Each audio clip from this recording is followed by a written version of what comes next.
On Thursday, we begin a new moon cycle in Taurus, the sign of stability, physical resources, and daily work. The moon feels safe in Taurus. It likes the practical routine, protection, and the comfort of the bull. But it's sharing its moment with Uranus, who is kind of like the polar opposite of what a Taurus moon needs to feel safety. Uranus conjunct Sun and Moon is like mum and dad kicking the baby bird out of the nest and forcing it to fly. We're on the edge of a threshold and we don't even realise our world is about to expand. By the end of next week, the nodes will have reached the end of their work in the Cancer and Capricorn axis, and the whole landscape shifts to the movement, spiritual purpose and connections of Gemini Sagittarius. Gemini is a curious, problem-solving, chatty sign. Its influence includes communication, schools, local neighbourhood, siblings, short-distance travel, movement and transport. So I would expect a noticeable change in those areas over this moon phase, which is the next 2 to 4 weeks, and evolving into a greater change over the next 2.5 years. The nodal shift into Gemini Sag also creates fluctuations and potential to become overwhelmed or distracted. Although there's no retrograde planets right now, by mid-May, Saturn, Pluto, and Venus will have all turned backwards, and progress, especially in finances and rocky relationships, buckles with the planetary energy. It's a bit make or break, and the devil is in the details. So reckless disregard or oversight could create problems further down the track. Any leap into back to normal might be overly ambitious, with the best advice being to follow with the current rather than making a splash. Mars and Venus are tuned in and they're ready to negotiate over this moon phase.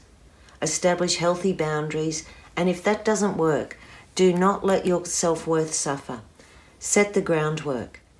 The real shift in landscape is happening internally, and we'll be looking for more flexibility and ways to bridge duality that was exposed during our lives throughout lockdown.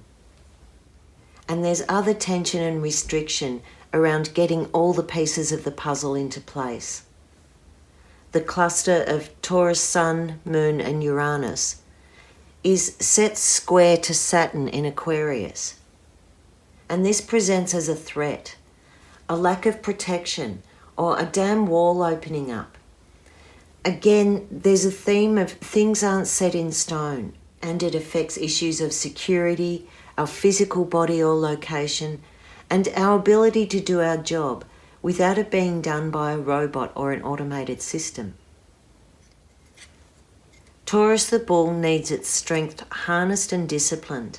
If it is hurried or it misses a step, it has to go back and retrace the process. And once it's set its course, it's really hard to pull back from. Without patience and restraint, brute force can do a lot of damage before it's reined in. Taurus and Aquarius combos point to tech deals, science and medical breakthroughs, the internet, the future of work, and even the future of cash as a currency. Many people are weighing up independence over freedom and comfort over familiarity. There's a conflict here between what is mine and what is ours, and at its core, the value system that upholds profit and power over people and relationships. Saturn in Aquarius is attempting to integrate the past with the future, creating new social responsibilities and laws and structures that support a collaborative approach. But the establishment is pushing back, and real change won't be visible until the end of the year, when Saturn once again re-enters Aquarius in December. Over in Aries, Chiron and Lilith are supporting Saturn to create a more inclusive society.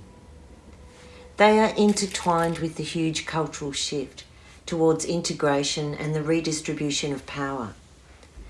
They're the voices that can't be silenced, coming from the core of ourselves.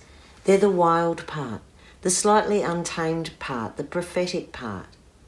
They're the part that speaks from innate wisdom and acts from a sense of authenticity and justice. Chiron and Lilith don't break down structures like Pluto and Saturn. They break open. During this moon phase, they're opening up to the energies of Juno, also known as Hera, the Queen of the Heavens. Juno reminds you how to rule with dignity, how to form healthy alliances, and she can make money out of unusual sources. She's also the goddess of childbirth and marriage, and these are really important stages of development and social maturity, but her archetypal influence is much deeper. She made the Milky Way when her breast milk spilled across the stars. It's a beautiful symbol of the feminine source energy. Sustenance and nourishment comes from developing a spiritual connection to the universe, from knowing your role in its plan, and from birthing the potential offered in this lifetime.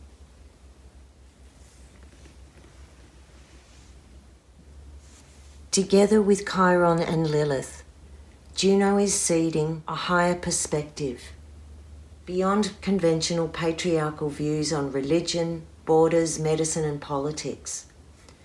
These guys here are getting our trainer wheels on and helping us venture into a different set of expectations. And finally, Pluto and Jupiter continue to slowly dance around each other in a death roll at the end of Capricorn. Jupiter is expanding the poison while Pluto continues to purge it out. The hyperbole is getting worse during this moon, but its toxicity doesn't seem to have the same effect on our nervous system. It's not that we're less shocked by shocked.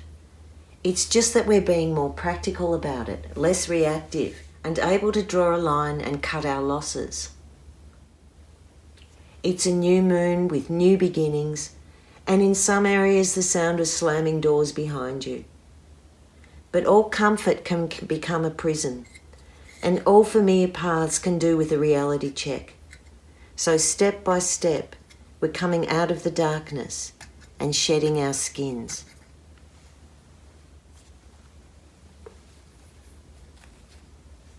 I'm Merryl Key from My Mystery School.